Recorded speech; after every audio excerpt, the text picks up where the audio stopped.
All right, ladies and gentlemen, I have a new microphone and I haven't done this for a long time. Let's go. Adolescence on Netflix is currently the biggest show in the world. The drama about a 13-year-old misogynist who kills a teenage girl has I haven't been seen by that. 25 million people so far and was raised by the British Prime Minister in Parliament. With our children, I've got a 16-year-old boy and a 14-year-old girl, and it's a very, very good documentary to watch, or drama. Documentary? Well, that's interesting. Isn't it fiction? And I am saying that because I know it's fiction and I haven't watched it, and I will explain why later. This violence carried out by young men, influenced by what they see online, is a real problem. It's abhorrent, and we have to Fiction is a real problem. Okay. tackle it. It's actually a fictional story, Prime Minister, not a documentary. It was a Fictional, not documentary. Here Prime you go. Minister referenced. It tells the story of young boys who are radicalised by content online. There are references to the manosphere, the Matrix, incels, and red pills. Andrew Tate gets a name check. And that Okay, so, right, it's like brainwashing is something new. As far as I know, you go to school to be brainwashed. It's just the wrong type of brainwashing, I part of the guess. show has sparked an outpouring of commentary about the abject horrors of the internet and the crisis of male role models. Banged by a girl, you saucy. You're not getting it. What am I not getting? Dad, you're not reading what they're doing. It's a call to action by the manosphere. 80% of women are attracted to 20% of men. You must trick them because you'll never get them in a normal way.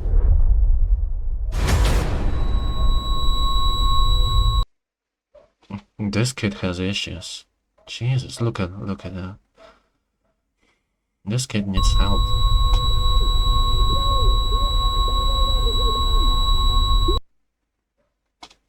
I'm guessing that's the father. Yeah. I have to say, that's the right reaction. Just not in front of the kid. Well, The Guardian summed up the general tone of the reporting with a headline that said, from the police to the Prime Minister, how adolescence is making Britain face up to toxic masculinity. But is it really? Can it not just be a successful drama that references... Well, you already answered that. Is it really? No, it's not, because it's fiction. How can you respond to something that is a fiction? popular culture, as so many do? Critics of the show say it's another version of the same man-bashing narrative that gave rise to the so-called manosphere in the first place. Well, here to debate all this is... I have to say, I am not in 100%. I don't 100% agree with the red pill, and I do think there is some women bashing there. Now, the question is that women bashing correct or incorrect? I don't know. There is some women bashing there, and maybe it's just, maybe it's not. I haven't seen red pill content for quite some time. Is the host of The Crucible, Andrew Wilson, the radio host, James. But I did see Andrew Wilson, and I actually have grown a bit of a fan of Andrew Wilson. So, from the start, I will say I am biased towards him. And the thing is, there is a reason why I'm making this video, and Andrew Wilson is one of the reasons, and not the way you think. You will see what I mean later, but no, the reason is not to praise him. The host of Tommy Laren is Fearless on Outkick, Tommy Laren, and the host of the Determined Society, Sean Fraser. Welcome to all of you. Andrew Wilson, let me start with you, because look, I've got three sons, 31, 27, 24. I think I brought them up to respect women, to not behave in a misogynist way, and to behave in a pretty decent way generally. But I'm also aware that they've grown up in an era when the likes of Andrew Tate and others have become increasingly dominant in the way that a lot of impressionable young men start to think and view women. And for all that Andrew Tate can say that is positive about getting fit and being successful and confident and so on, there's indisputably a hardcore streak of misogyny that runs through his veins, which I think has been quite damaging. Okay, so Pierce has three sons. They grew up in this era of Andrew Tate, and Pierce's opinion about Andrew Tate is that he has some good messages, but he is also a misogynist. So you can be a misogynist and have good messages. I think that's a very open-minded opinion, right? Just because you're a misogynist doesn't mean you are evil, right? You still can say something that is right. Doesn't matter if you are, right? If a misogynist says 2 + 2 = 4, that means 2 + 2 no longer equals 4. Yeah, of course it means that. So that's quite open-minded, and I partially, well, not mostly actually, agree with him. Andrew Tate, his opinion is, Pierce's opinion is similar to mine. Sure, there are some things that Andrew Tate says that are positive, but I don't like Andrew Tate as a person, basically. I've heard also he had some issues with like opening call centers and manipulating other people. And of course the allegations, I don't know if there was ever a verdict about those allegations of you know what? You do? I don't know what's the result of that. So Andrew Tate, I don't think he's a good person. Doesn't mean sometimes he doesn't say something right. To young men. So I'm not all in either way here, but I can certainly see the arguments. Where do you sit? Yeah, well, I mean, I think that so I watched the show. Hold on, let me. It's positive about getting fit and being successful and confident and so on. There's indisputably a hardcore streak of misogyny that runs through his veins, which I think has been quite damaging to young men. So I'm not all in either way here, but I can certainly see the arguments. Where do you sit? Yeah, well, I mean, I think that so I watched the show, and it just goes through a typical feminine view, right? So all of these things are always through the prism of the feminine. So young boys, they don't do well in school. They don't do well in school because it's all programmed for the feminine. Stay still, fold your hands, right? Be quiet. Boys are rambunctious. They like to beat each other up. They like to be mischievous. They like to break things. They like to do that kind of stuff. There's no outlet for them to do that stuff. Their teachers are all women, right? There's basically all masculinity is now considered toxic, basically all of it. The same women who are getting their double shot of espresso on the way over to the school they're about to teach at, they're 24 years old. Sometimes they're banging their own students, right? Hilariously enough. And then these people go out to Parliament. The same women will go to Parliament. Lucky students. They vote to send men off to war to stab That's one way to get a grade. each other in the face with bayonets. And you're concerned about toxic masculinity. It cracks me up. It's like the brutal savagery of men is a necessary precondition for society to exist. And we just kind of pretend like it's not. And this show should actually be an indictment on the feminine rather than the masculine. Okay, so Andrew's argument is that toxic masculinity is something important. It's inherent in man and should be addressed, but not in a way of saying that it's evil, but which is what he calls the feminine way. But it should be addressed as, hey, you seem to be like, you like to use violence, right? So maybe you should try going on some wrestling lessons. Maybe you will find that fulfilling or something. You might be a new world champion, whatever, right? Something like that. Now I will address what I just said. The lucky guy. Guys, I just have one question. Which one of you lost virginity after 18 years old? Raise your hand. No? No? Everyone below? Yeah. Because basically masculinity is just punished everywhere all the time, nonstop. It's no wonder guys like Andrew Tate get so famous in these spaces. I mean, what's the alternative? The alternative is everything must be feminine, tone policing, nonsense like this. It's ridiculous. All right, James Barr, you were laughing, but I don't think you had a joy crazy. what you're hearing. No, I mean I don't think you've seen the show. Episode 2 is shot in. Now, what I would like to see is, as I said, I am a bit biased towards Andrew over here. I would love for other people over here to turn me back to neutrality. I am looking for some good arguments to think about, okay, Andrew Wilson could be wrong over here. I hope I will Entirely get some. in a school. I didn't see one of the female teachers drinking a double shot of espresso at all. None of the teachers were flirting with students. There were male teachers as well. I don't think you're.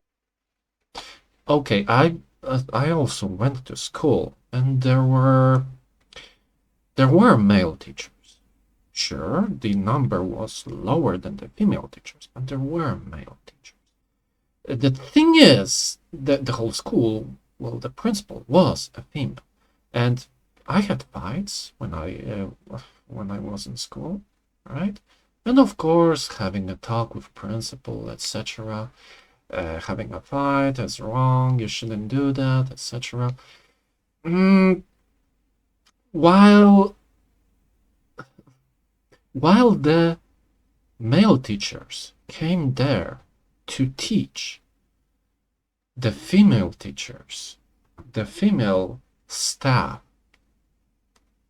came there to tell what to do also. To tell to young children what to do. Oh, not young.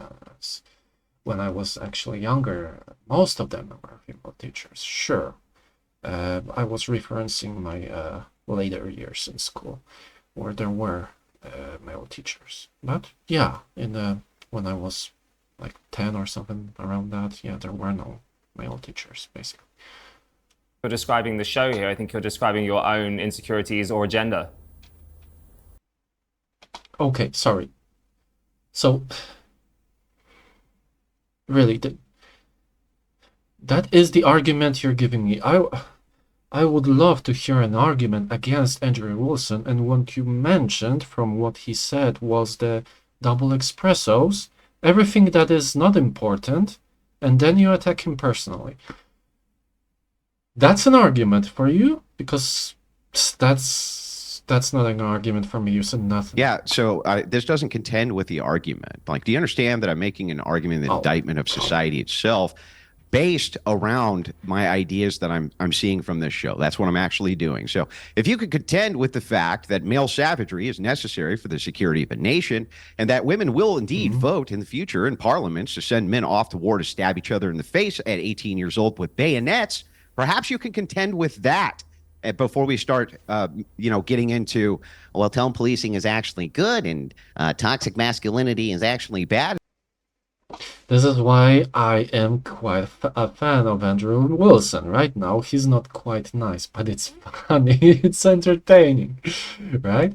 But when he talks, I'm listening. I'm not listening in a way of, oh yeah, tell me what to do. I'm listening in a way of, where are you wrong? It's like, I think there needs to be a little bit more toxic masculinity, or what you consider to be toxic masculinity.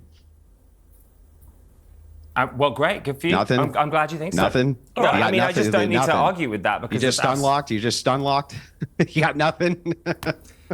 You're Yeah, this guy has nothing. What is he doing there? you're making up You an do agenda seem that unusually I've not said muted by that, I've not James. said anything. I haven't literally said nothing about James, you toxic were literally masculinity rendered at silent, all, like you because had there no is- way of because responding. I'll tell you what, you can't argue with a completely illogical argument that had, like, I've not made any of the It's a comments logical argument. You may not Wait, agree with it. illogical? I've not made any He's of the making a perfectly comments. logical argument. that you are firing at me. None of those comments are things I've said or believe in. All right, I want to bring Tommy in, because Tommy, you've got a very interesting. Your argument is, I don't believe in. I don't believe in that. That's your argument.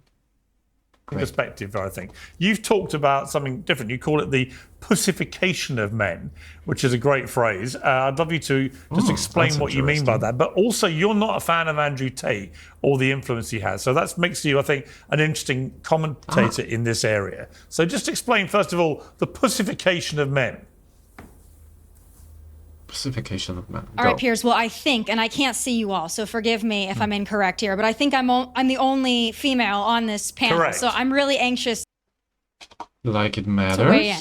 Okay, so I think over the last probably 10 years, there has been what I call the pussification of men. It was everything should be about your emotions and your feelings, and men were emasculated, and this whole concept of toxic masculinity warped the minds of a lot of young men. And they felt masculine, they wanted to be masculine, but society was telling them they should be softer, that it was being toxically masculine if you wanted to play sports and chop wood and go to war. And so men were so emasculated and so beat down that then there was this revolution of what was actually toxic masculinity, the Tate brothers and others, which I feel as a female that doesn't represent true masculinity. That to me represents douchebaggery. And as a woman, I want a strong man who is a protector and a provider that will go to war if need be, that will protect me, protect my family, make money.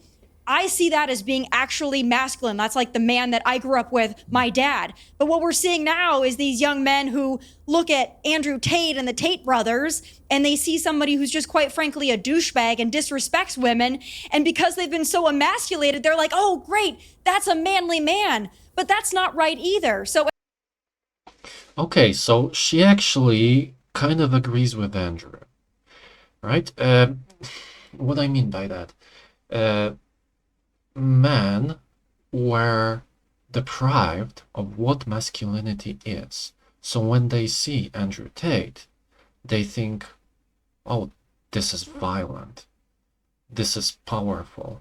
This is asshole-ish. This is masculinity. I feel attracted to that. This must be masculinity. So they are copying. No, that's violence is kind of masculine, but that's not what masculinity is all about. Okay, not. So what Andrew Tate represents is not. It has some masculine aspects, but it is not masculine. At least that's my personal opinion. Now she kind of agrees that since young men don't know what masculinity is, they look at things, they're trying to figure out what masculinity is, and they watch Andrew Tate. Oh, this must be masculinity. Yeah, I like that. Yeah, I want to be masculine. And one other thing. Masculinity could be, I'm not saying it is, because I don't know, but could be biologically imprinted on us. It is our program. So not only these young boys are deprived of what is masculinity, they have biological need to be masculine, and depriving them of what is masculinity does force them in a subconscious level to look for examples of masculinity and mimic those, because, well, they can't help themselves. They need to. That's their programming. Right? I am wondering what will be the disagreement from Andrew, because I saw him shaking his head. So Andrew's argument was a bit similar, right? He said we need more toxic masculinity. I didn't think he means toxic masculinity, if that actually exists, but he means masculinity, the good masculinity. Now, what I don't like from what she said is, when Andrew was speaking, he did not use the word I. And when she was talking about what masculinity is, I I, and I. It's focused on her. At some point, I think we'll go back to maybe meeting in the middle here. You can be a man who has feelings and emotions, but you can also go to war and protect and defend your family. I'm hoping we can get back there. But the two extremes right now, they're confusing men, and quite frankly, they're leaving women with few choices. And that's the real tragedy here. I can't believe I just heard what I heard. Ladies and gentlemen, this is the reason why I am making this video after such a long time. This is the reason. What did she just said? At some point, I think we'll go back to maybe meeting in the middle here. You can be a man who has feelings and emotions, but you can also go to war and protect and defend your family. I'm hoping we can get back there. But the two extremes right now, they're confusing men, and quite frankly, they're leaving women with few choices. The two extremes confuse men, and they are leaving women with too few choices. And that's the real tragedy here. And that's the real tragedy. It's not about men. It's about women. Tell me you are a covert feminist without telling me you are a covert feminist. So you were asked a question regarding men, and you turned it back onto women. Hold on, I forgot what the question was. Let me check. Okay, so she was explaining the pussification of men. The pussification of men, and the issue is, it is bad for women. Of course, she did mention that it confuses men, right? That's what was her argument. I think it confuses men. It's either nothing because masculinity is wrong and let's get rid of masculinity, or Andrew Tate. So it's either nothing or extreme. So there is no choice, basically. So that's the pussification of those young men. But to end with that, Jesus, cut them, Christ. You see, I completely agree with you, but Andrew, you were shaking your Do you, Piers? You haven't heard what she head just quite said? vigorously. Why? Yeah, well, I mean, it's just more feminine or feminist nonsense ultimately. And the covert feminism in society is big, especially on the conservative side. So here's what happens, right? Women need to have feminine virtues for men to be pursuing masculine virtues, for you to say things like, well, men, what I want is for men to protect me and I want men to make money. Well, that's great. What that ends up doing is it gives you a set of privilege in society. What do men get? What do men get for doing that for you? What are we getting from women for doing that? Are we getting chaste virgins on our wedding night? No, we're not getting chaste virgins on our wedding night. Are we getting women of great virtue? No, we're not getting women of great virtue. The idea of courtly love is supposed to be done for women of great virtue. Where are they? Well, they're nowhere. And so in modernity, in society, when female conservative influencers say this, That depends. What do you mean by that, Andrew? I mean, what is a virtuous woman? I guess for many people that means other things. No. I mean, are men unhappy in marriages or in relationships? Are they not finding what they want? Maybe. Is that because of that lack of virtue? Who knows? it's actually a form of covert feminism. They're saying, I want privilege in society, right? But what is it women are giving to men to get it? What? What are they giving them? I don't understand the connection between what she said and what he says. I just don't get it. So she said that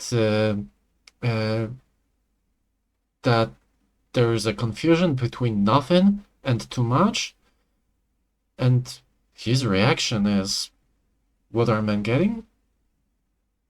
It's because of lack of virtue in women? God damn it. I need to hear that. Okay.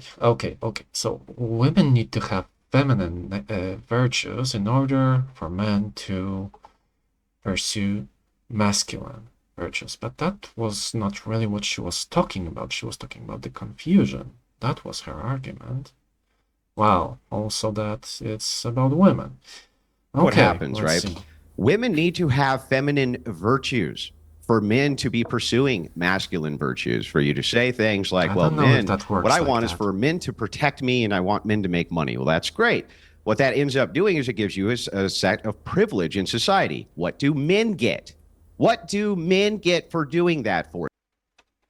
Okay, so I guess Andrew's argument is because men are not getting the reward for pursuing masculinity, they don't need You. to What do are we it. getting from women for doing that? Are we getting chaste virgins on our wedding night?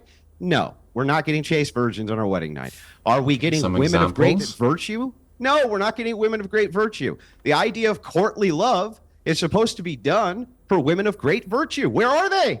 Well, they're nowhere. And so in modernity, in society, when female conservative influencers say this, it's actually a form of covert feminism. They're saying, I want privilege in society, right? But what is it women are giving to men to get it? What? What are they giving them? Tell me. Well, they, Tommy, they Can I gave you please, Okay, what are women giving them? Pierce, Okay. can I please chime in here? Yes, you can.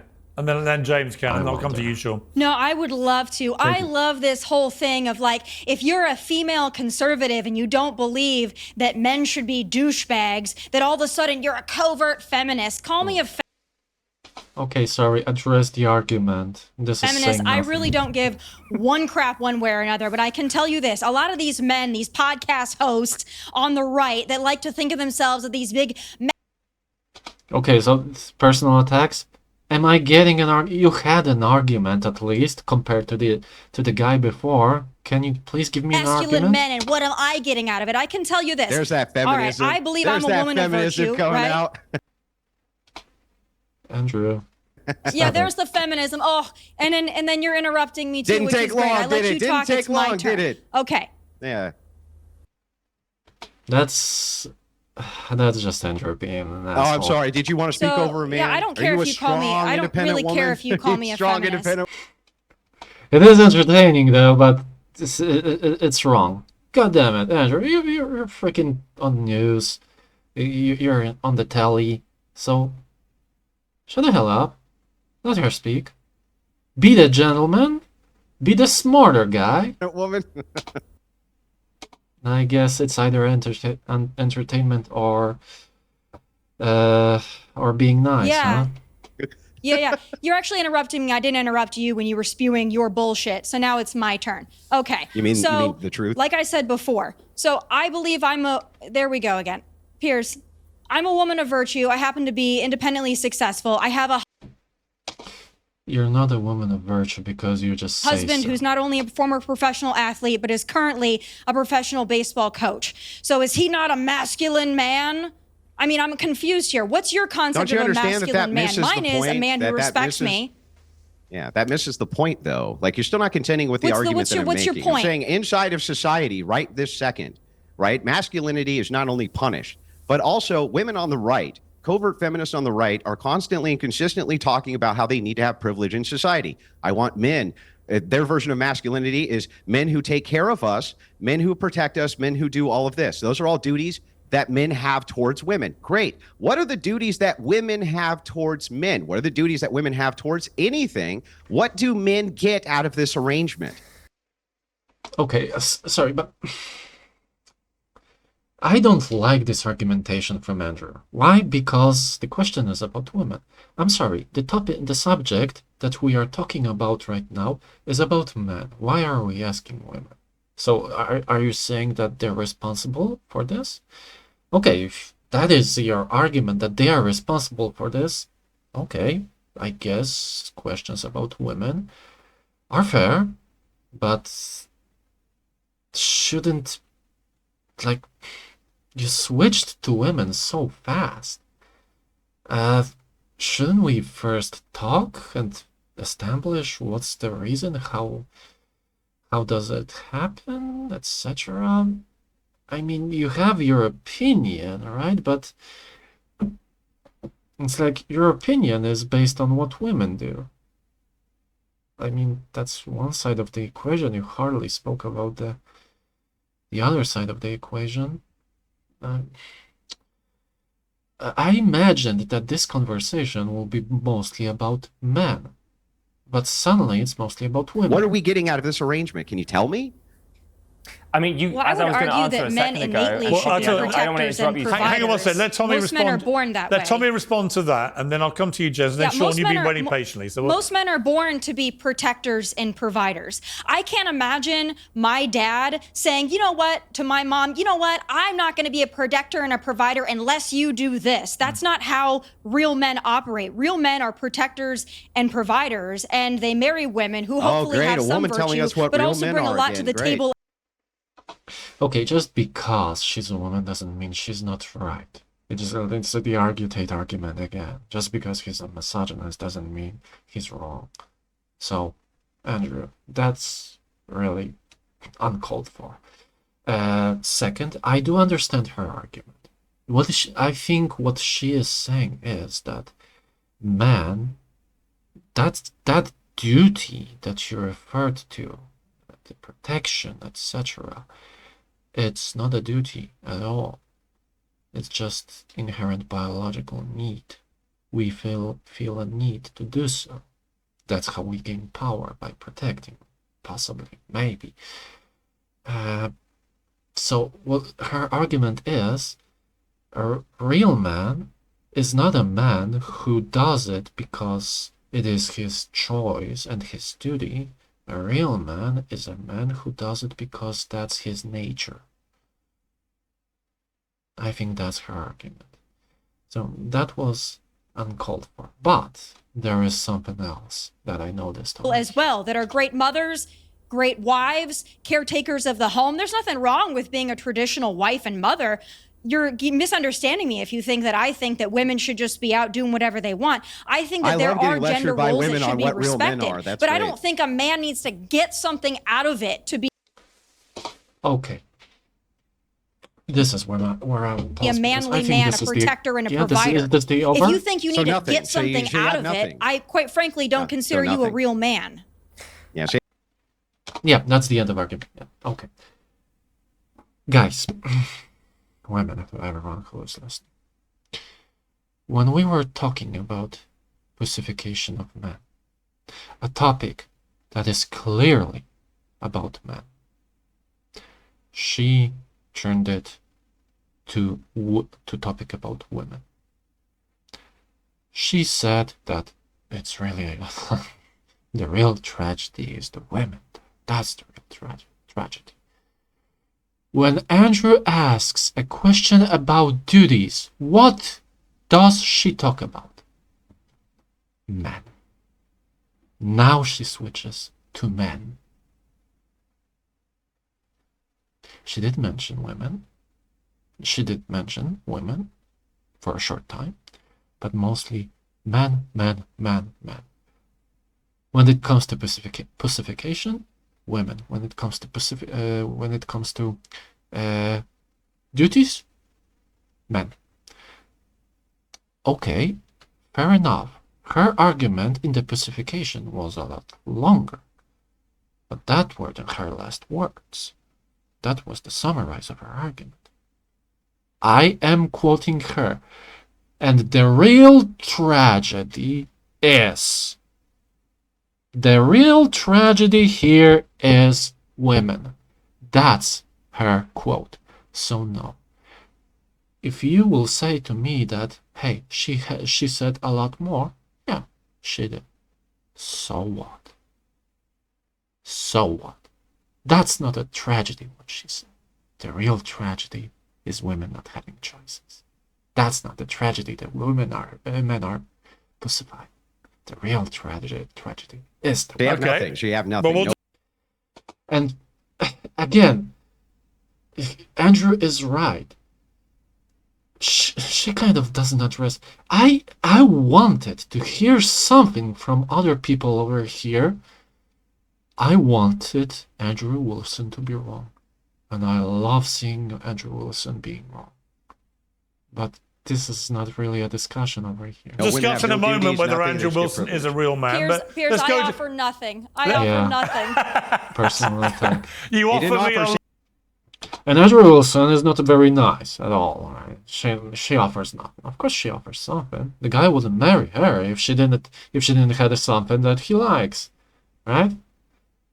Well, we will see if he will divorce her, I guess. But for now, well, the argument is, yeah, she definitely has something interesting, at least for her husband. So Andrew is not giving a good example of how to behave. You can't behave masculine without being a douchebag. And that is actually her argument about Tay, basically, right?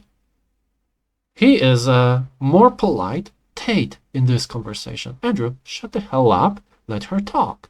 Be the man, be the one who is smarter. As Jordan Peterson says, it's the competence that is the real thing over here. You should show competence. This is not how competence looks like. You can destroy her arguments without being a lot of things, Tommy. That's why I always love having you on the show, you know. And yes, I am a fan of Andrew Wilson. I love the guy. He is very entertaining, and he has arguments that I can't. Like, his brain is much bigger than mine. Still, that doesn't mean I'm a freaking drone. Let's go to a real man, James Barr. Thank you. I do see myself as a man, and I know that you'll be looking at me thinking, well, you're not. You're wearing makeup. You're wearing colourful clothes. Like, look at me. I'm really camp. My nails are painted. I mean, they are worrying. You know, I'm sorry. So I guess you can talk with Andrew Wilson when you are alone in a room, I guess. Right? What do you need Andrew Wilson here for? You already know exactly everything about him, so I bet you already know his answers. So what's the point of... You're sat there smoking a cigarette. I'd love to get a vape out and start drinking a beer, pints with the lads, just connect with you over that. I think that you have some insane opinions on what women are meant to do for you. It's crazy that you don't appreciate that a woman actually gave birth to you. Like, she gave you a womb for 9 months and then looked after you. Okay, more personal attacks? For God's sake, is anyone over here... Can anyone have an argument? Is Andrew the only one who can make an argument? I would hope for the beginning of your life. And you're sat there going, what do women owe men? Women don't owe men anything. No one owes... Women don't owe men anything. Okay, that's your argument. You anything. You have your own life. Okay, do you understand that if you make an argument and you say that I've women are watched supposed your to be seminar on how to win an argument. in a position, if women are supposed to be in a position of privilege where men do A, B, C, and D for them, and then I ask, well, what duties do women have? And you say, well, nothing. No one said right? that And then you men wonder, need... why are men Personally, checking out? I don't know why men are checking out. I don't get it. You just That's silly, so man. All right, That's let me bring in the one person who so far hasn't said a word about this, but has a lot of interesting things to say. Sean, welcome to Uncensored. I mean, I think one of the key things of this series that's made it so popular is that anyone who's had young sons knows that they are, if you're not careful, they get exposed to a lot of nasty stuff on the internet. We all know this. And a lot of it is this kind of incel stuff, which I think can be a really malevolent influence on impressionable young men. And they gravitate to it. And I think that partly what Andrew's getting at, I agree with, in the sense that following the Me Too Time's Up campaigns, which were in many ways, extremely laudable, brought down a lot of very bad men, no question of that. But the pendulum swung so wildly that I think a lot of young men in particular felt completely... That's the freaking longest question I ever heard. Piers, for God's sake. Disenfranchised from society, felt like they're all being treated like a bunch of young Harvey Weinsteins unless they could prove otherwise. They didn't really know what the rules of engagement were with women, with teenage girls anymore, whatever. They lost their way. And by losing their way, they gravitated, I think, to people, to very loud voices on the internet like Andrew Tate, who I think, like I say, he says a lot of stuff I find myself nodding to, and then he'll say this misogynist stuff. What the hell is the question? It's like, okay, this deserves a criticism. Let's say I am a host of a show and I say, the earth is flat because of this and this and this and this. So what do you say to people who disagree with me? What do you think people will get from that conversation? Because I don't think they will get something. That's what will come out is obscure. Because I said what the truth is. Now you respond to that truth. No. The question is not, is that true? The question is not, is the earth flat? No. I already established that. Respond to arguments that say that this truth is not happening. It's not true, right? That's not a correct question to ask. You just spilled tons of information. I already forgot what the hell you were talking about. And now you're asking a response to your opinion, which you said is the truth. Who said that is the truth? You did. Well, does that mean it's the truth? Well, no. Well, sorry, but the guy is supposed to respond to it, so it must be. That's called making a narrative. No. Piers, that's not how it should work. Which I just despise it. I see no reason why you should ever want to have a relationship with a woman the way that Andrew Tate wants you to, where it's just pure misogyny. Just talk to me first of all about why you think young boys, teenage boys, young men, why they've gravitated to people like Tate. Because they have. Okay. So, according to you, young men gravitate to men like Tate, and you want his response. Because, for you, they do that. To me, the earth is flat. Tell me why the earth is flat. Okay? Just to be sure, just to say, I agree with Piers. Yes, young men are gravitating towards Andrew Tate. I'm just saying this type of conversation, asking questions, report, whatever you call this, is wrong. You shouldn't be doing this like that. Yeah, thanks. Yeah, so I think it's, first of all, we got to understand that we have an amazing responsibility as a parent to lead from the home and to have these open conversations with our young children. All right, whether they're male children, female children, we have to make sure that we're having open door conversations and we are tackling the hard subjects. Because if we don't take care of everything at home, we don't take care of everything in public, like at school, and other forces within society that help raise our children, we always say it takes a village. Well, it certainly does, but it starts at home. And if you cannot have these open conversations and allow your children to be honest and open with how they are feeling about society and the things that they are seeing, they are going to go to misogyny. They're going to go to the Andrew and Tristan Tates of the world, and they're going to learn how to be a man from that. And that is not what society needs. It's not what the world needs. That is not masculinity. It is masquerading as misogyny. How do we So his argument is we need to have discussions about that.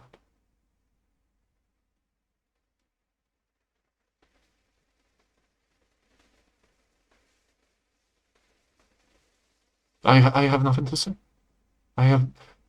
Wow. Hey, you were asked here to do what exactly?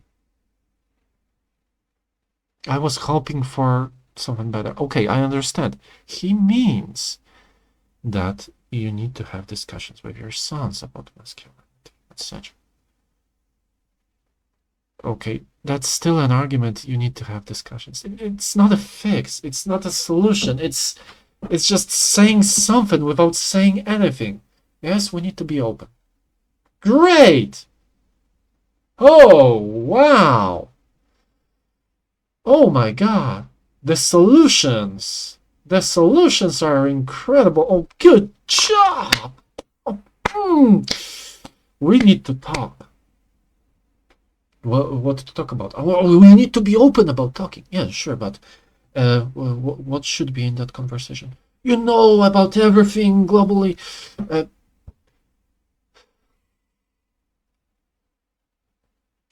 I understand his argument.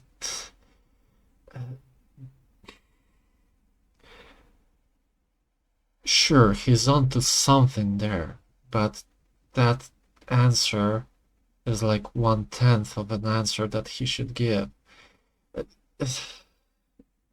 There's nothing for me to talk about. Yeah, sure, of course. Yeah, you're right. Because you haven't said pretty much anything. Is Andrew the only one who can make an argument? We protect young men from the easy access at the moment there is to people like Tate. I mean, how do you actually put a ring fence around them so that you can tackle exactly what you've just said, but they're not also being dragged into that world? It's tough because they're growing up in a world It's tough. That's how he starts. Never grew up in here. We didn't grow up with the internet. We didn't grow up with Bumble, no, that's right. Tinder. We didn't grow up with the Instagram, internet. Facebook. No, I was taught how to treat women by my mother, my Stuff grandmother. we don't know. Open the door, my right? aunts, Open the door. A lot of strong women in my family, very strong women, and they would just take no crap from the men. So that's the environment I grew up. No, I want.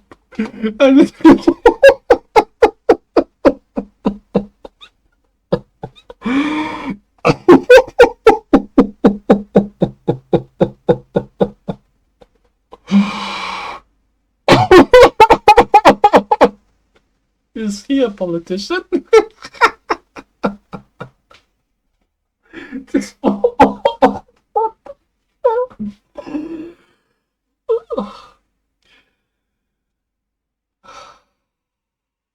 Ladies and gentlemen, this is Andrew Wilson's show. The other three over here is just almost useless. The only person who actually gave some information is this woman, this blonde woman.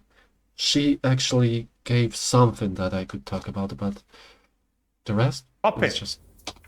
I hope Absolutely. this guy So will how do we finally say insulate our children something. from this? By having conversations, putting parameters around the social media aspects of life, and having the conversations at home. Hey, son, hey, daughter, this is what you're going to see out there in the real world. This is what you're going to see on the internet. If you see something like this, that is not how a true man is supposed to act. And hey, that's not how a real man's supposed to treat you.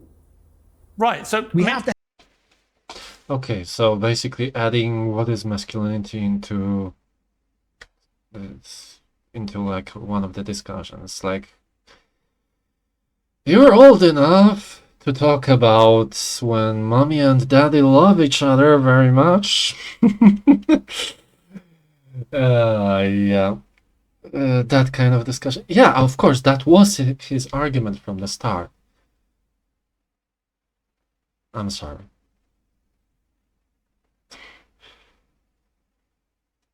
Since when men are not teaching their boys what is to be masculine? Since when?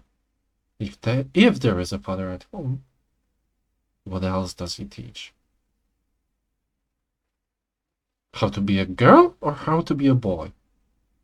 How to deal with life or how to not deal with life? What do you think fathers teach? Okay.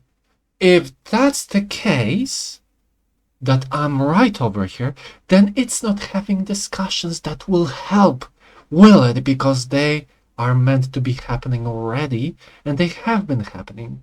So what is the issue? Well, the issue is maybe absent fathers. How about that? The issue is maybe feminized schools. But no, your idea is to have discussions about that. That already was happening, and it failed. It turned into what we have right now. And your answer is we need to have discussions. Okay, I understand. You can say like, yeah, we have to go back to the past, right? We have to bring those discussions back. Well, you would have to address why these discussions stopped in the first place then. Will you? I don't know why they stopped.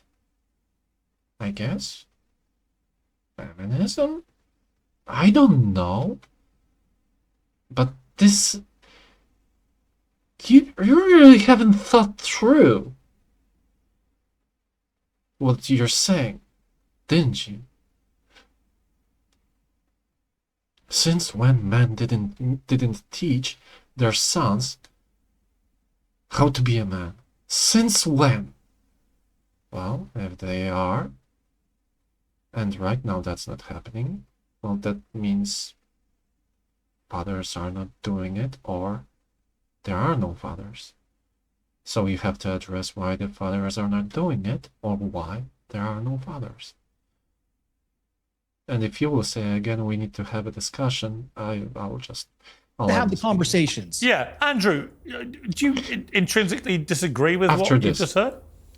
Yeah, I do. I think, again, all of this is always the burden on men. Burden on men. Burden on men. Men need to be it's a doing family, this. Andrew. The family. Hang on. Let The me finish, family, man. Andrew. Men need to, Husband and wife. Okay, yeah. So let me back up.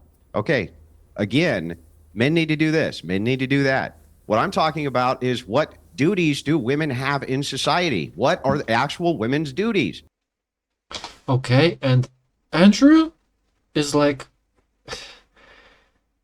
male anti-feminist version of anti-covert feminist version of this blonde girl.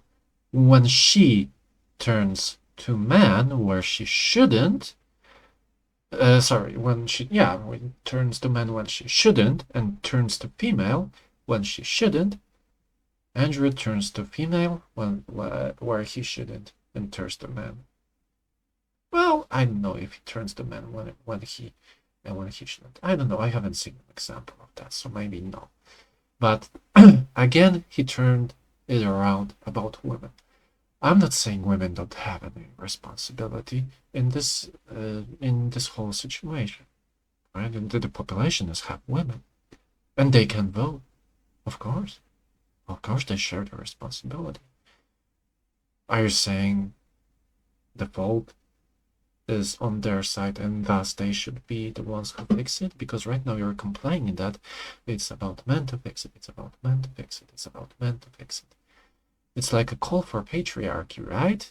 We need men to fix things that we screw up. Well, who exactly is the person that screws up? Is it, I guess according to Andrew, it's women, it's feminists. Is he right? I don't know. Maybe. Towards men. Everybody is raised from the time they're kids how we're supposed to treat women. We all know how to treat women. We never talk about how men are supposed to be treated. That's almost never discussed, especially by how women are supposed to treat men. What they're. I actually would love that. For women to be educated on how to treat men. Oh, I would love duties in society are. This has been completely dispelled. Guys like Tate have risen because Christianity itself has become a feminized religion, especially the Protestant sects has become completely feminized. And it didn't used to punish masculinity at all. And now it does. And so where's the alternative? Where's the spiritual alternative? It's nowhere. And we need to get back to this fundamental question of what even is misogyny. Andrew goes all around the place. Now he's addressing Christianity. I mean, sure, there's a smart guy, but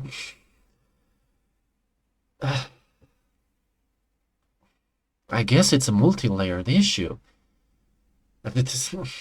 This requires a lot more time. If that's the case, then what if it Piers Morgan show? Misogyny. Because I don't think that men kicking the crap out of each other, being brutes, insulting each other, hazing each other, even bullying each other is misogyny. Not only do I not think it's misogyny, I think it's perfectly healthy. Yeah, but I don't think that's healthy, misogyny. well-adjusted. Is that the argument? Is it perfectly healthy? Let's listen to that again. And so where's the alternative? Where's the spiritual alternative? It's nowhere. And we need to get back to this fundamental question of what even is misogyny. What we need to get back to the fundamental question, what is because misogyny? I don't think that men kicking the crap out of each other, Men kicking the crap out of each being other. brutes, Being brutes, insulting each other, hazing insulting each other, even bullying each other is hazing, misogyny. bullying Not only do I not is misogyny. Well, of course it's not. It's each other, right? Is misogyny like... Hold on. Misogyny is like hatred and contempt towards women, isn't it? Towards women, not other men.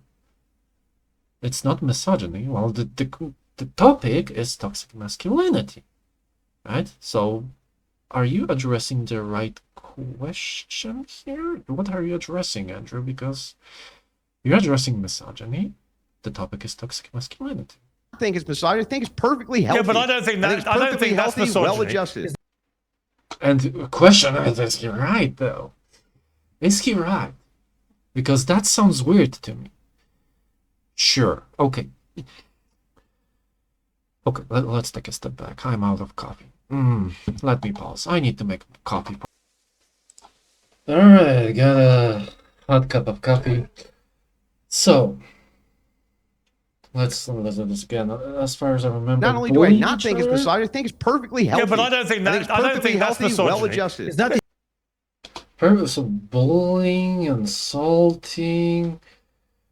Because I don't else? think that men kicking the crap out of each other, being Okay, let's address separately. Divide and conquer.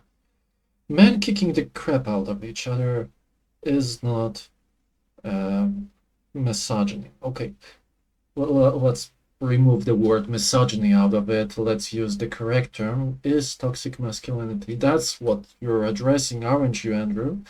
So, it's not toxic. It's not toxic masculinity. Well, what is boxing? I mean, that's two men beating the shit out of each other. That means boxing is toxic masculinity? Well, no, it's not, of course. So, Andrew has an argument here, but on the other hand, if someone will, like, a boy at school will come to another boy and says, I don't like the way your eyes look, and smack him. I don't like the way you have your eyes are constructed. I don't like your face. Or I think your hair is terrible, and that's why I have the ability to smack you. Yeah, that's kind of a... Not that's... First of all, my English sucks. That's why I have the ability to smack you. That's not even coherent. But you know what I'm saying, right? Yeah, to me that's wrong. I'm sorry. Do you think that's right, Andrew? Things like that should happen? Well,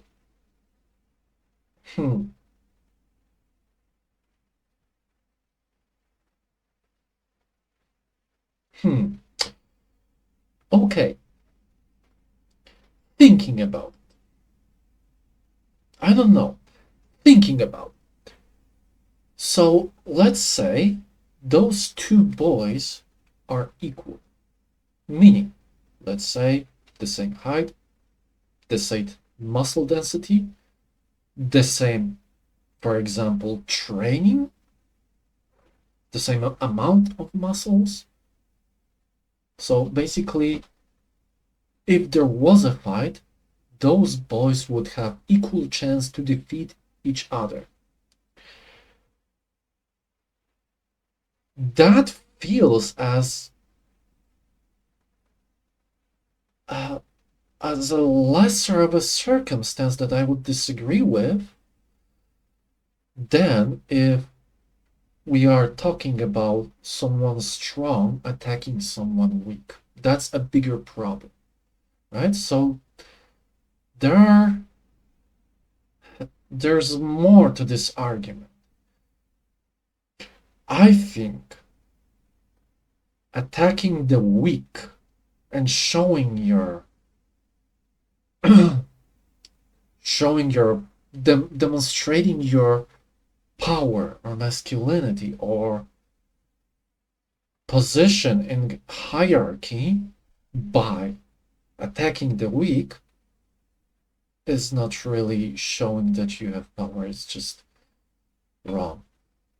As Jordan Peterson says, it should be about competence, not about strength. And even if it is about strength and raw power, then attacking the weak, that's a demonstration of what exactly? So yes, I would say, even using Andrew's argument, that is toxic masculinity. Because it is a demonstration of how masculinity should not be used. What's wrong in masculinity? If you are looking for masculinity, then the true way for a masculine man to demonstrate his masculinity is attacking an equal or someone stronger, standing next to someone stronger or equal, right? That's a demonstration of strength. That's a demonstration of strength, conviction, masculinity, right? I will defend the weak, even if the opposite is stronger. That sounds masculine to me. So, the thing is, what I just said changed the definition of what toxic masculinity is. Because the definition of toxic masculinity that everyone is talking about over here is something that is not, if a man doesn't work in a feminized way, then that is toxic masculinity. What I am addressing is presenting masculinity in a non-toxic way. There is no women here, femininity here. It's how a male presents masculinity in the face of other males. That's a different definition of toxic masculinity. So yes, this is toxic masculinity, but not the toxic masculinity those people are talking about right now. What else did Andrew talk about? Is misogyny. Because I don't think that men kicking the crap out of each other, being brutes, being brutes? Okay. Being brutes toxic masculinity? What is being a brute? Like, I guess that's being a brute is where you have one solution to each problem, and that is strength and conflict.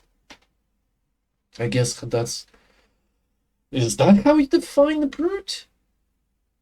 So you know what? I won't address it. I don't know what a brute insulting is. each other, hazing each Insulting each other, hazing each other. Okay, I don't know the word hazing, so I won't address that. But insulting each other.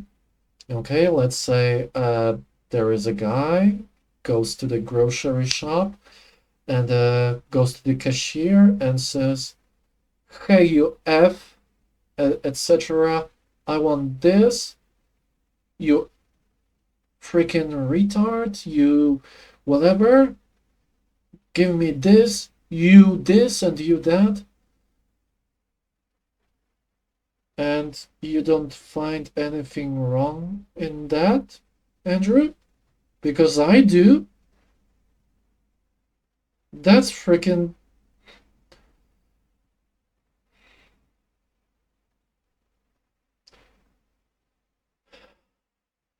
I don't know what Andrew thinks masculinity is.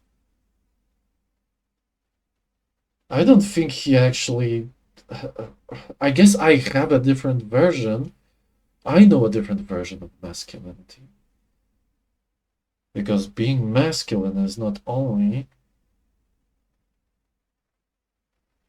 adhering to the violence in you.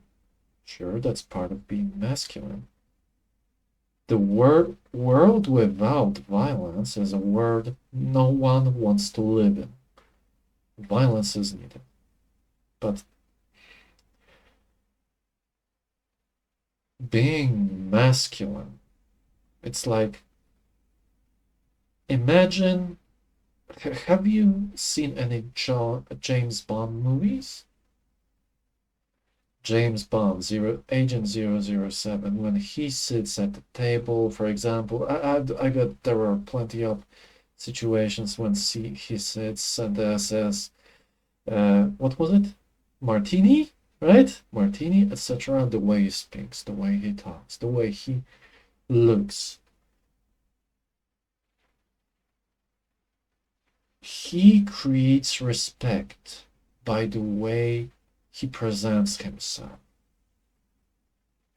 And by the way he presents himself, he implements the thought in anyone who wants to question him that he is fully capable of defending himself. I call that masculinity. You don't need to create a conflict each time you have a disagreement. I guess we're going back to the brute thing. Insulting everyone just because is not masculinity. I think restraint can be extremely masculine and show the competence of the person who you're talking with. Being aggressive, just being aggressive, that's not masculinity at all. Restraint in aggressiveness can be masculinity. There's situations when you should restrain your violence. There are situations where you shouldn't. But what Andrew is talking about over here is not enough for me to say it's not a bunch of bullshit. Sorry. What Andrew just spoke over here is a bunch of bullshit. I can see that I could have an argument with Andrew about this. And maybe, quite possibly, we would find a common ground over here. Maybe. I don't know. Andrew is a very disagreeable person. But this is what he said is completely out of line. That I don't think from what he says, he's not really. He doesn't know what masculinity is. I don't know what he says. We should have more of what? Because that's not masculinity. More of what? Insulting?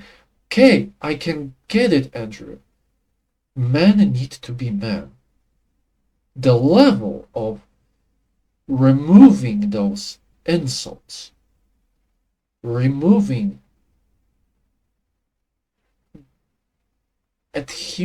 to a man's nature has gone so low that we should even bring back the insults and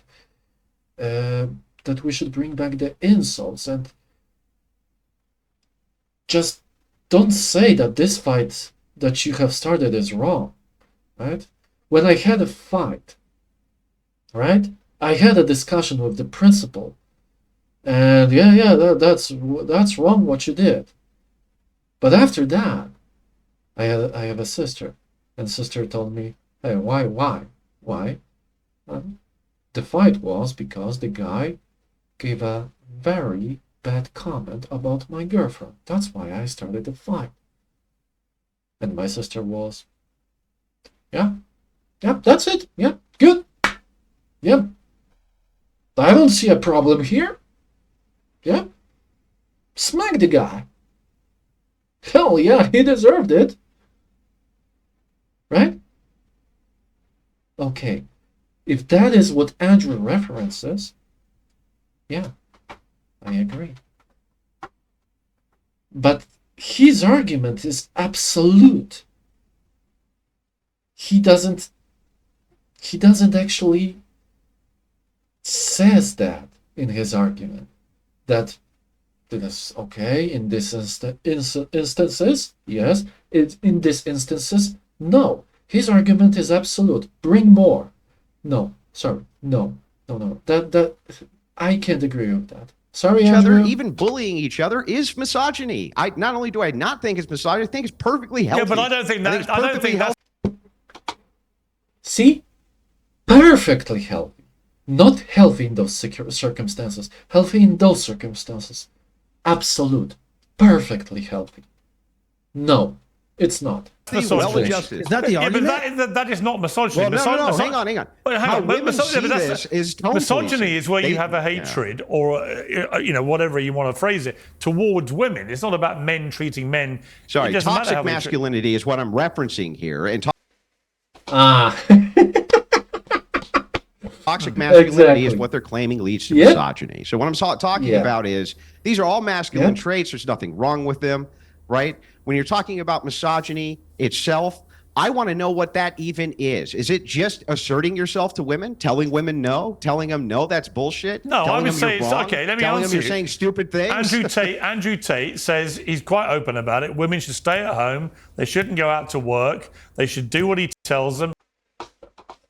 I think Andrew over here was referencing the other two he was just talking about over here. I think he was talking about them. This guy and this guy right to him and the woman. He's the king of the castle in his house. Blah blah blah blah blah. That is misogyny, isn't it? You know, I've got a daughter. I've got a 13-year-old daughter. I don't want her thinking. What, Pierce? Wait, whoa. He says he's quite open about it. Women should stay at home. They shouldn't go out to work. They should do what he tells them. He's the king of the castle in his house. Blah blah blah blah blah. That is misogyny. Isn't it? You know, I've got a daughter. I've got a 13-year-old daughter. I don't want her thinking she can never leave the house. She's somebody's chattel. It's not never leaving the house. Look, it is true that the world would be a better place if we didn't have it inverted and women did have a natural role at home and that was glorified and that there was government propaganda around the nuclear family and keeping women home. Why do you want to outsource the raising of children to strangers instead of your wife?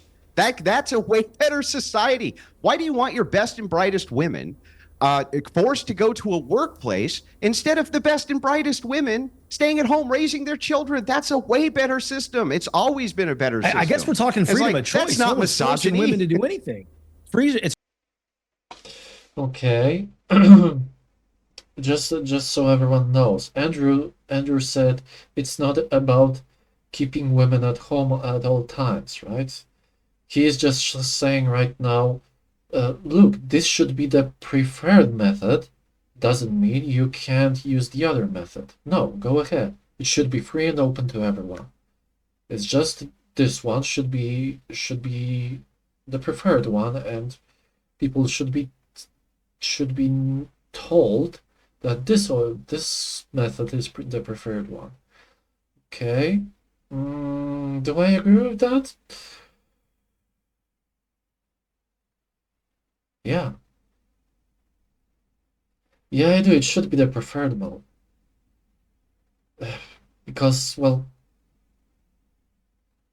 there is a relation between a son or a daughter and a father and mother that nothing can exchange. There's no one who can replace that relation.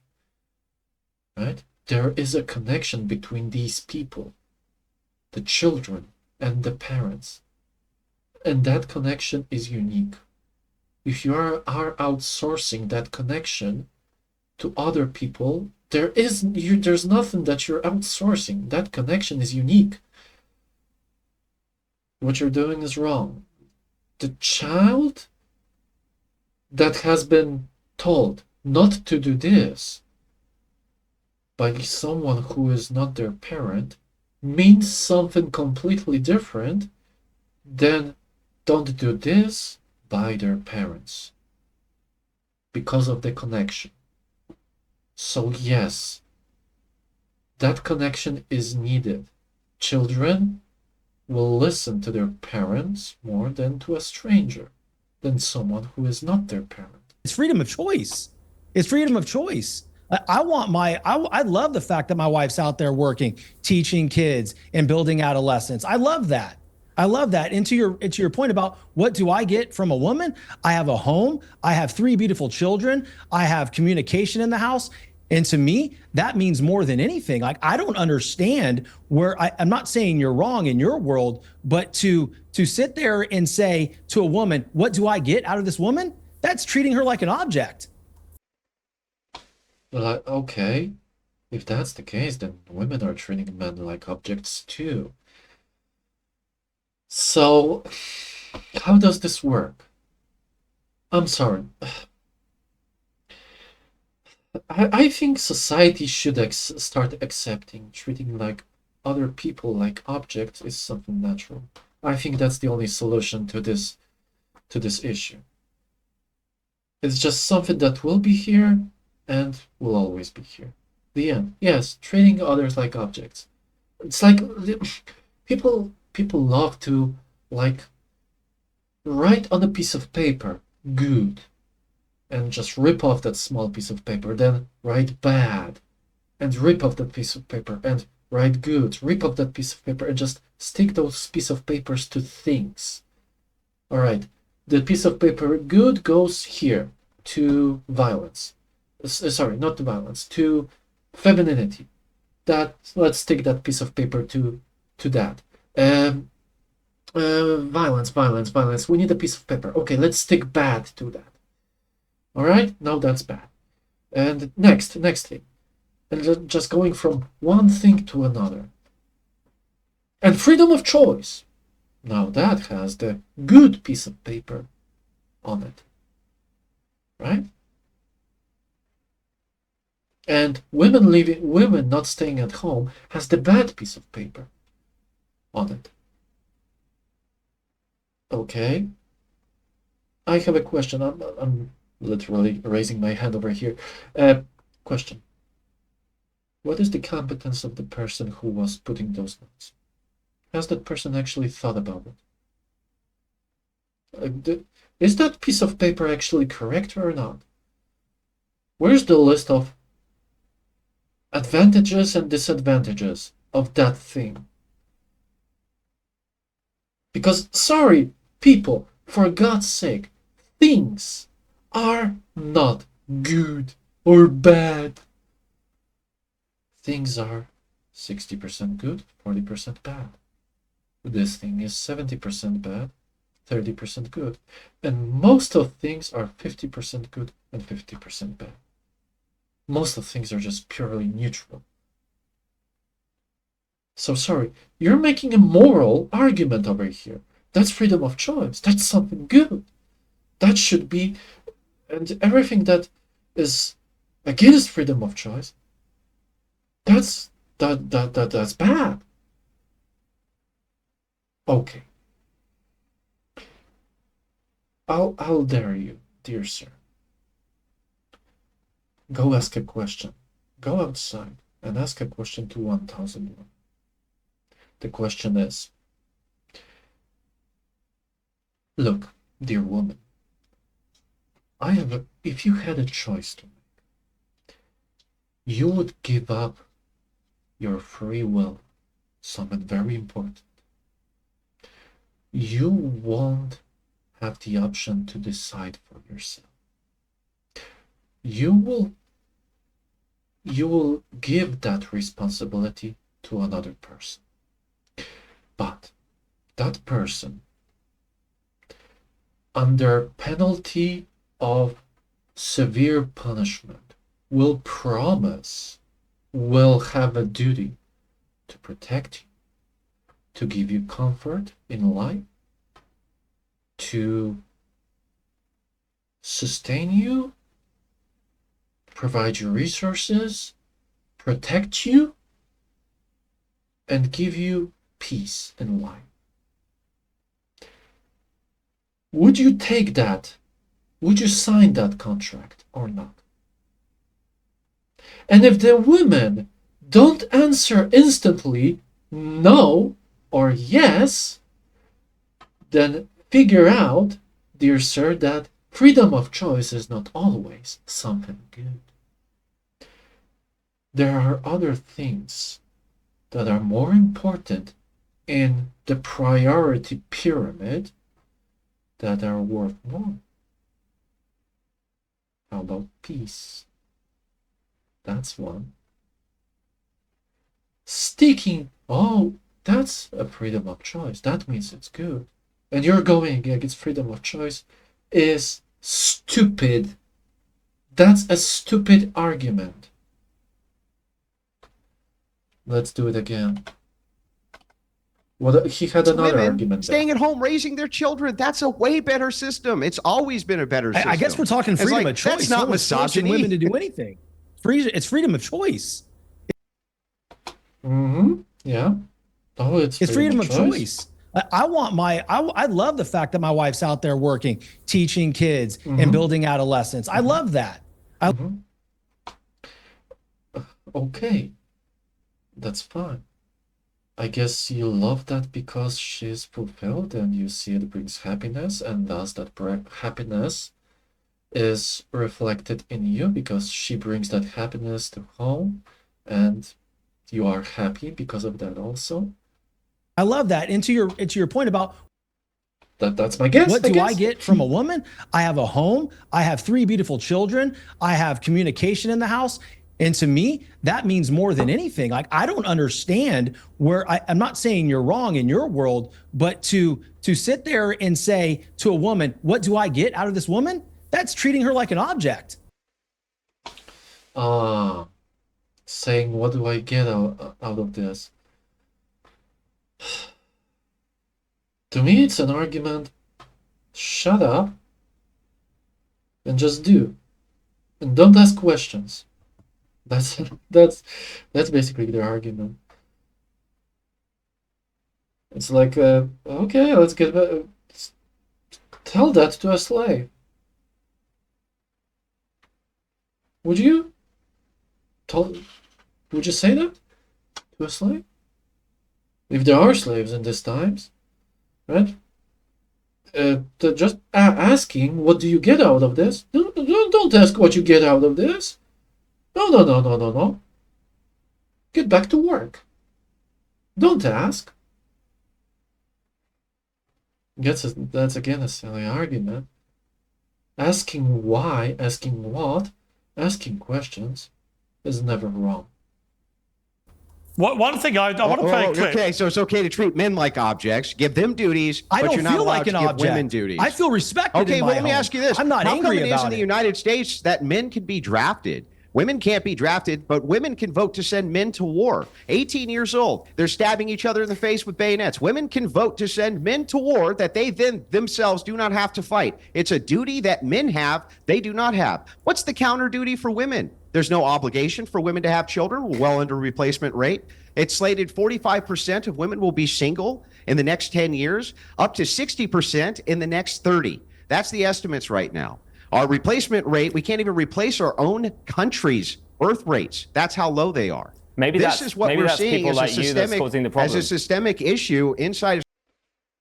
Personal insults again. What is this guy doing here? I mean, who is this guy? He can't have a single goddamn argument. He's just attacking. I mean, who is this guy? I don't know who he is, and no wonder. Because nobody will put duties on women. Go on, Instead, James. Maybe it's men like you that are making that maybe that's why the Maybe you're the replacement rate is low. Yeah, It's crazy to me as well that you were just saying. Don't talk over each other. Let James. Someone just shut this guy up and throw him out. He brings nothing to the conversation. He's useless. I can't understand why you are sat there Kind of like the guy confidently in the thinking of yourself as a victim constantly. You have a platform and you're sat here like, I'm a victim. What are women doing for me? What happened in your childhood that has made you so traumatized as an adult that you Jesus cannot Christ. stand Psychoanalysis. women succeeding? I'm so confused. I feel like the Lord. problem is not, and actually maybe this is our fault. Maybe this is the left's fault. Maybe this is modern society's fault for leaving people like you behind. But genuinely, we do Stay not hate calm, men, Andy. and toxic masculinity has been thrown around a lot. Ultimately, some of what you're saying is toxic, but that's not because you're a man. That's because you're an idiot. All right. Okay, so just to give you a quick rejoinder here, again, didn't contend with a single argument I made. You just said, "Why are you acting like a victim?" While you're here talking about how women are You're not victims. contending with arguments that other people it's are making. wild to me. It's Making. so wild to You know me. this All is right, I wanna Piers play- Morgan's show. let me right? play another clip. You know this is Piers' show. Let me go to Tommy. Tommy, I want to play you a clip. This is from a show called Newsnight on the BBC in the UK, where the host Victoria Derbyshire had a panel of young men on and asked them, when was the last time you cried? Let's watch this. When was the last time you cried? Honestly, the last time I cried, I couldn't tell you. Same with Leo, I can't really remember the last time that I cried fully. A lot of times I feel emotion and I look at myself, why can't I cry? We're told to suppress our emotions. I feel like to guys, we may be treated a certain way that evokes an idea that we have to be extremely strong and upfront and here as a man, and I'm going to be composed at all times. Now, I've got a slight issue with this, Tommy, in the sense that one of the most... What the hell was that? First of all, I totally dislike the way that woman asked the question. She literally tried to ask that question as a woman, as a mother. Right? Let's listen to that again. Had a panel of young men on and asked them, when was the last time you cried? Let's watch this. When was the last time you cried? Okay, maybe not. Maybe not. When was the last time you cried? I don't know. It felt differently the first time I listened. No, that's not talking like a mother. I'm wrong. Honestly, the last time I cried, I couldn't tell you. Same with Leo, I can't really remember the last time that I cried fully. A lot of times I feel emotion and I look at myself, why can't I cry? We're told to suppress our emotions. I feel like We're told to suppress emotions. Yes, suppressing emotions can be good. Now, not crying.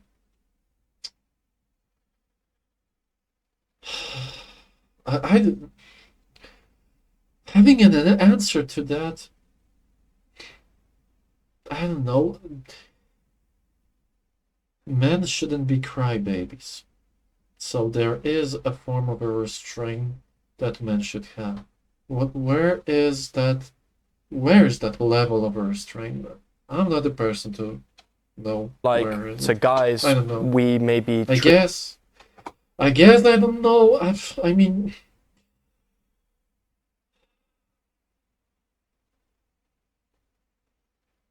I guess it's when you lost someone close. Yeah, sure. When life treats you unfairly, no, that's not where you should, when you should cry. Like, by being treated unfairly. And, well, that also depends what kind of treatment that is, right? If you're thrown into jail and you're innocent, oh hell yeah. You can cry. Although, if other inmates will hear that, I don't think that will work well for you. So, do it covertly.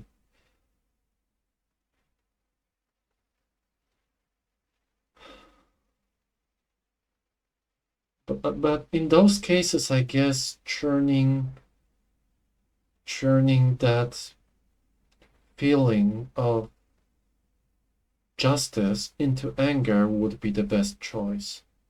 I guess so. It's not an easy question to answer, but definitely there is some form of a restraint that man needs to have. Yes, you are meant to be the strong one. Yes. If you are meant to be the protector, yes. You have duties, yes. So sometimes the military helps you in that lesson. Sometimes shut the hell up and do what you're supposed to do, right? If you are on a sinking ship, sorry to say, women and children first. Yep, it's unfair. You are meant to die.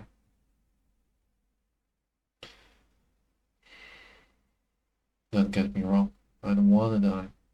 And quite frankly, if I was on that ship, I have no idea how I would react.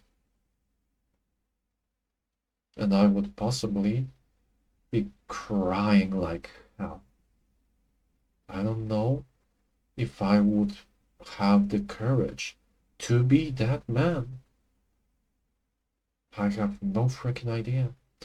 I know what is my duty. Am I capable of following that duty? I don't know if I'm that strong to die. I definitely, not definitely, but I'm quite sure I'm not that strong to like burst into tears in that situation.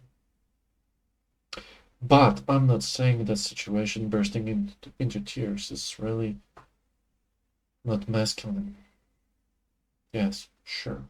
What is masculine still is bursting into tears, but going down and giving your spot to the woman or child.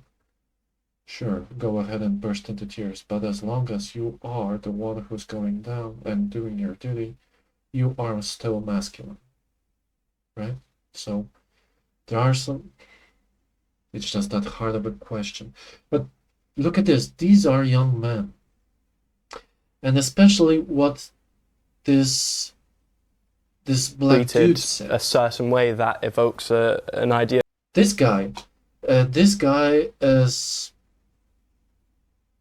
more coherent, more logical, but that we have to be extremely strong and upfront and here as a man, and I'm going to be composed at all times.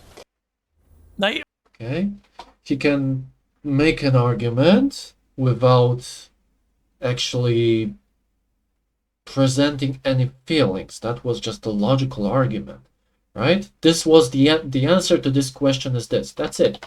While when the black guy says something that I cried fully. A lot of times I feel emotion and I look at myself, why can't I cry? We're told to suppress our emotions. I feel like to guys...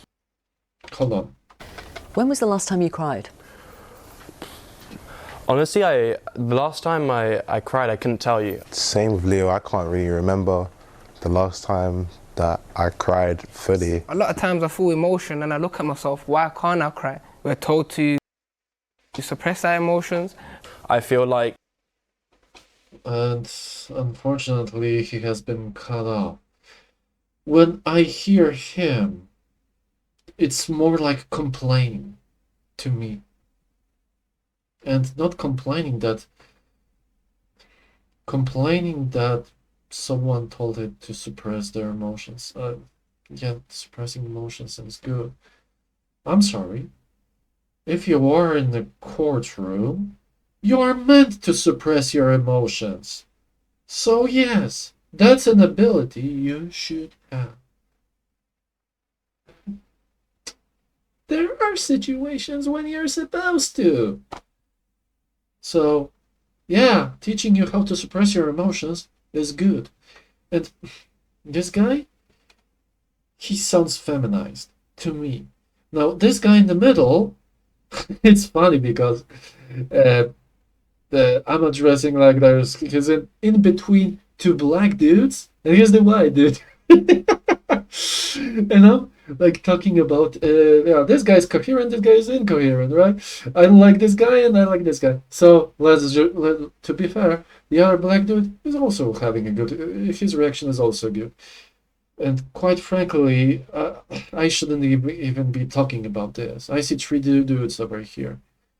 And if you notice that, and I'm angry at me that I noticed that in myself, if you didn't notice that, then there's something wrong with you, as there's something wrong with me that I noticed. To guys, we may be treated a certain way that evokes an idea that we have to be extremely strong and upfront and here as a man, and I'm going to be composed at all times. Now, I've got a slight issue with this, Tommy, in the sense that one of the most devastating moments for me as a movie watcher was watching James Bond blubbing in the last Bond movie. Can't believe I referenced James Bond and now I he don't does think it. to prove you're a modern man, you need to be sobbing all the time. You know, I can't remember the last time I cried. It doesn't make me less of a man or less empathetic to people or anything. I just think again, the pendulum issue of what we want men to be. I think we're now trying to persuade a lot of young men, if you're not emoting all the time, then you're being suppressed in some way. Not all the time, but I bet that is what the woman over here and the guy over here would argue. Maybe not the woman, but definitely not all the time. That's not the argument. But be more in touch with your feelings. Are you sure that's what men need to be? Cry more, just more often. Not all the time, just more often you're allowed to.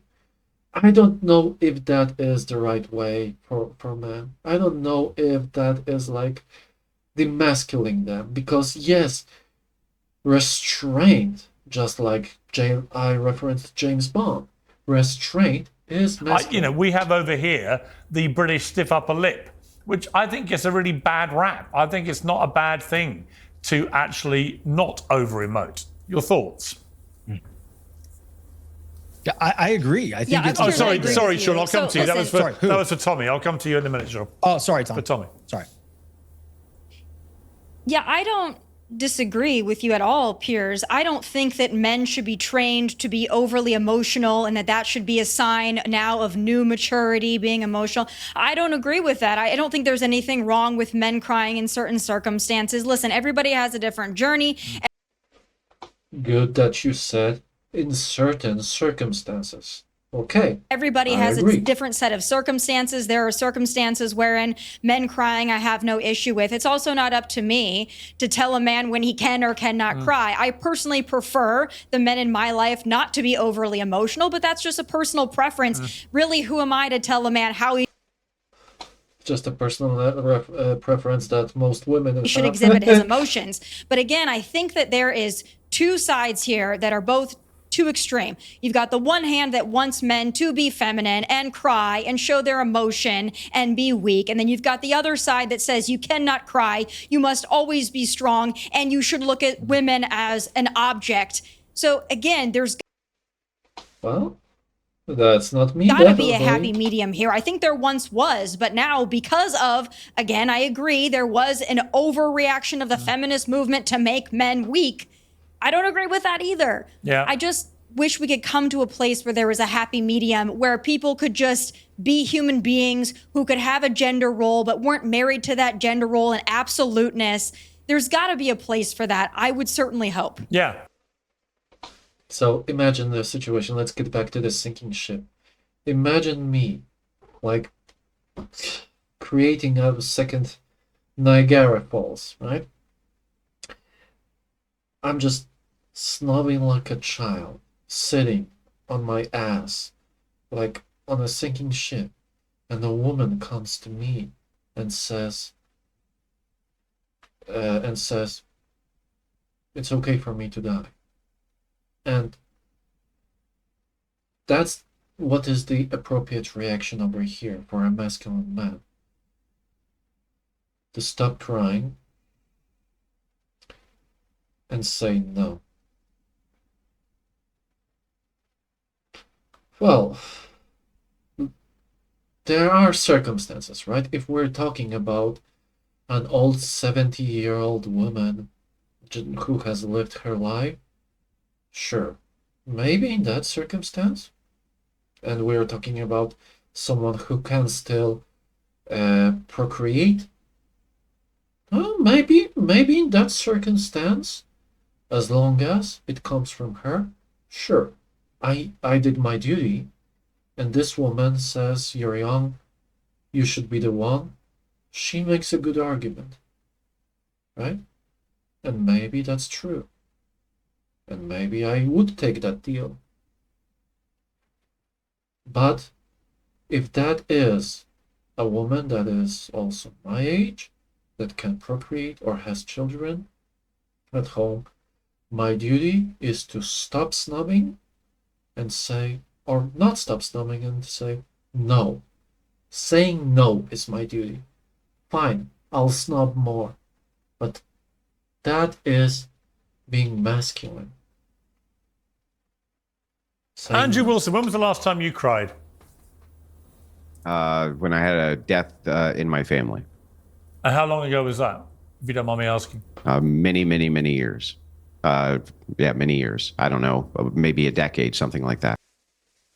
Another argument about a man that doesn't cry at all.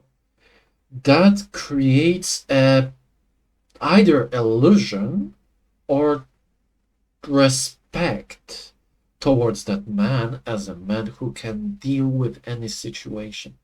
And it is kind of expected from men to be able to deal with all the tough situations. So I can see why not crying by men is something that is wanted. Right. So you haven't shed a tear in a decade.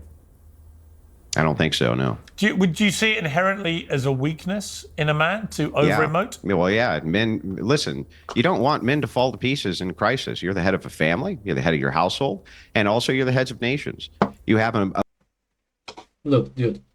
You can fall into pieces for an hour, and then come back to your senses, spill out all the emotions. Fine. Then come back to your senses and make the appropriate decisions. What's wrong with that? Right? You lost someone you love, right? You have a choice. I don't know what to do with the house, what to do with children, what to do next, right? So you put that choice in a box and mourn, cry, what will I do, etc. Get all the emotions out of your system, cry it all out, and when all emotions are out of your system, make an appropriate decision, not based on emotion. Sorry, I don't see anything wrong in that. A moral obligation not to fall to pieces. In fact, I would say you're duty bound not to. You need to be able to control your emotions, and you need to be able to attempt to control them at all times. It's not to say that you're not going to lose control. Nobody's perfect. But I think that the idea of the stoic man is a much better prospect for the idea of like this leftist that I'm arguing with next to me on the panel. I would not want to be that guy, that. Yeah, but that stoic man is an illusion, right? Because if I would do what I just said that I will do, put in a box and cry, but no one sees it, then after an hour of snubbing, get out of the room and start making the decisions, not based on emotions, but, as I said, stoic, I would still be the man you're describing right now. That would be an illusion then. The truth is I did cry. So, what is your argument over here? Do you want men to be that, or do you want men to have illusion of that? Person who just cannot control their internal emotions. They can't do it. And unfortunately, again, this is through the viewpoint of the feminine prism that it's only through empathy, right? Empathy first. And it's like, no, it's not always about empathy. It's also about reason. It's also about logic. It's also about understanding that we live in a carnal world full of warring tribes who are always killing each other. And that's part of the human condition. You can't afford to have your men losing control to emotion. Okay. Sure. Yes. Okay, fair enough. When making decisions. Yeah, okay, fair enough, when making decisions. But not for the sake of getting out all of your emotions from system. So, the argument I want to make over here is,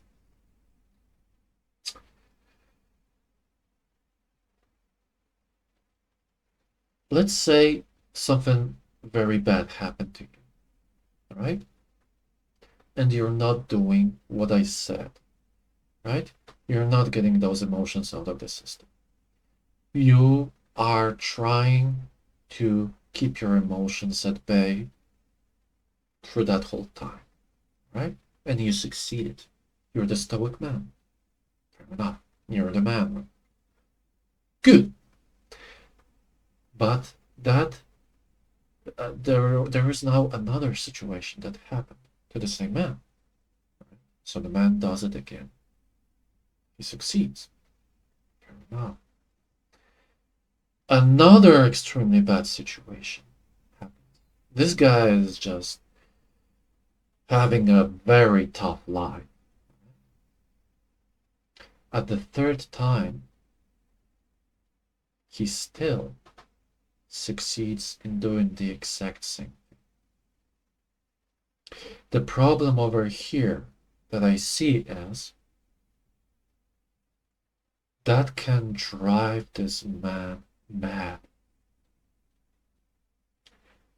That man can have very serious problem. Men have emotions. We are human beings. Sure, being stoic is good. But if our emotions are not addressed, it can drive us mad. It can. Sure.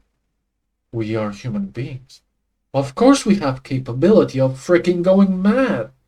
And if someone is that unlucky in life and is applying your formula, Andrew, every single goddamn time, that man can go freaking nuts. Eventually, sure, there is a possibility that he will take a gun, and the rest, well, you can figure out yourself.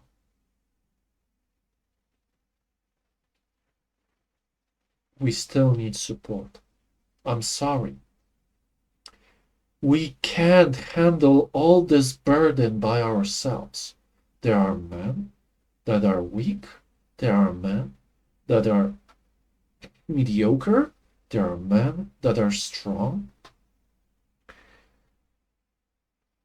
That only tells us that men have a different line that needs to be crossed to go mad. That doesn't say that strong men don't have that line. No. It would only take more of those bad things to happen for this guy to go mad. That strong man still needs to know that he is not alone in all of this. He needs support, some kind of either, I don't know, escape, but the most healthy thing is a person to talk to, basically.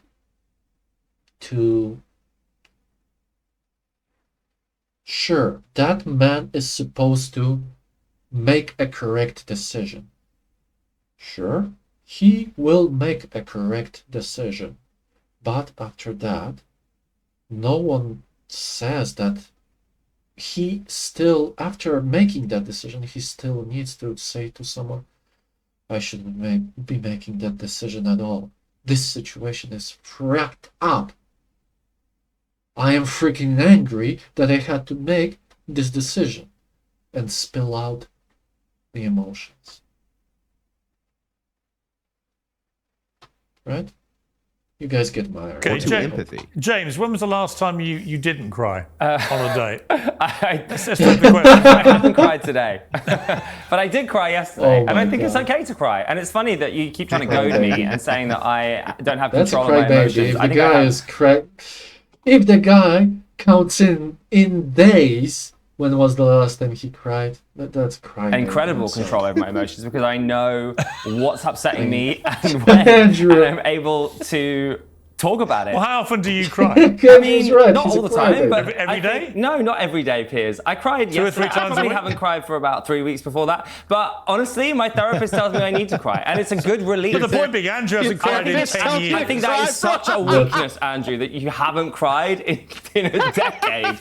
Like, that's crazy to me. told me I could cry. I'm so worried about you. I can't understand. Well, you're crying now, and please, I happily facilitated that for you. I think we're seeing. I have to say that was a wonderful joke. You're crying now, Andrew. That's a huge point for him.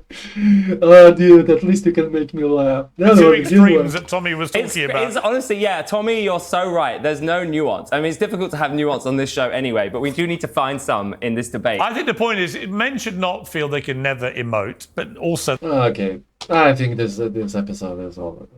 It's so much more. It's 10 minutes more of this. I've made a lot of points already. I don't think I need to make more. So yeah, that's about it.